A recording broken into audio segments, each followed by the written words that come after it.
Good morning বন্ধুরা, sweet kitchen in my হাউসের নতুন রান্নার ভিডিওতে সবাইকে স্বাগত। আজকে আমি তোমাদেরকে বানিয়ে দেখাবো হাঁসের মাংস। আজকে আমি যেভাবে তোমাদের হাঁসের মাংসটা রান্না করে দেখাবো, মাংসটা একদম নরম হবে, তোমরা বুঝতেই পারবে না এটা হাঁসের মাংসের রান্না। কারণ হাঁসের মাংসটা খুব শক্ত হয়, এর আমরা জানি।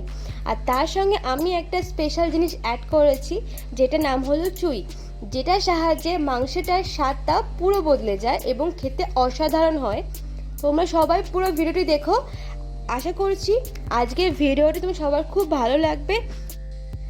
তাহলে চলো শুরু করি আজকের রান্না। দেখো, এখানে আমি মাংসটা নিয়ে নিয়েছি। মাংসটাকে আমি একটু লবণ দিয়ে প্রেসার কুকারে সেদ্ধ করে নিয়েছি।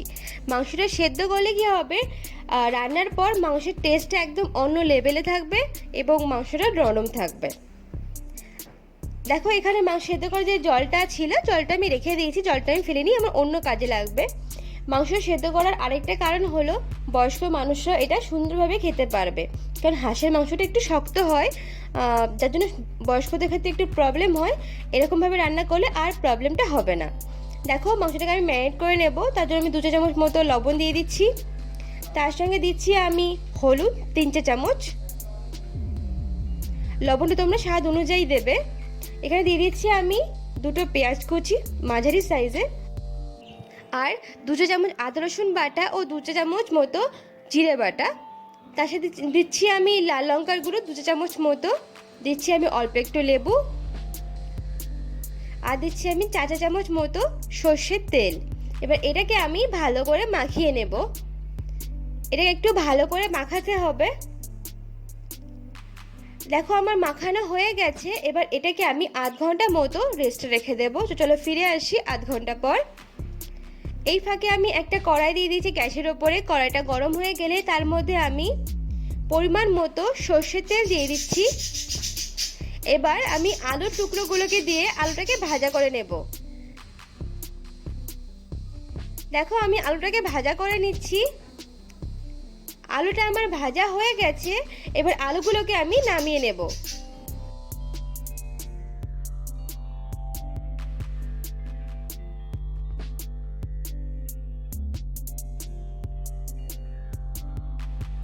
আলুগুলোকে আমি নামিয়ে নিয়েছি।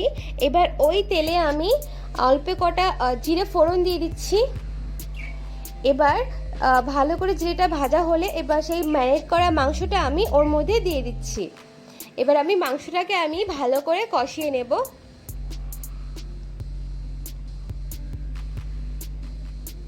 দেখো, মাংসটা আমি একটু ভালো করে কষিয়ে নিয়েছি। এবার এর মধ্যে আমি অ্যাড করব সেই স্পেশাল জিনিসটা, যেটা নাম হলো চুই।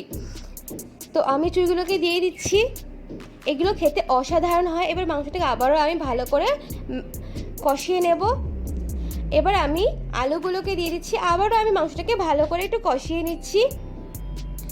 যত মাংস কষানো হবে তত মাংসের টেস্ট আরও বেড়ে যাবে। মাংসটা আমার কষানো হয়ে গেছে। এবার এর মধ্যে আমি পরিমাণ মতো সেই গরম যে জলটা আমি রেখেছিলাম ওইটা আমি দিয়ে দিলাম। এবার আমি এটাকে ঢাকা দিয়ে দেব 20 মিনিটের মতো। চলো ফিরে আসি 20 মিনিট পর।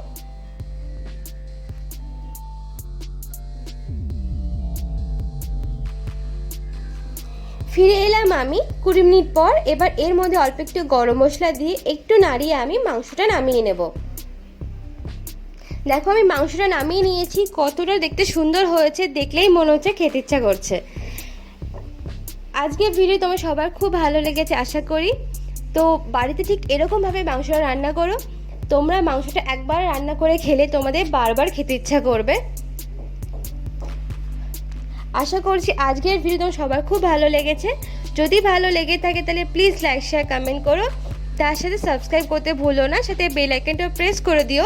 তো যখন এরকম কোনো ভিডিও আমি তোমাদেরকে দেবো তার নোটিফিকেশান সবার আগে তোমাদের কাছে পৌঁছে যাবে। আর আমার একটা ব্লগ চ্যানেল আছে যাযাবর গার্গি, চাইলে দেখতে পারো। ডিসক্রিপশন বক্সে আমি লিঙ্কটা দিয়ে দেবো। তাহলে আজকের মতো আসি। সবাইকে অসংখ্য ধন্যবাদ। সবাই খুব ভালো থেকো।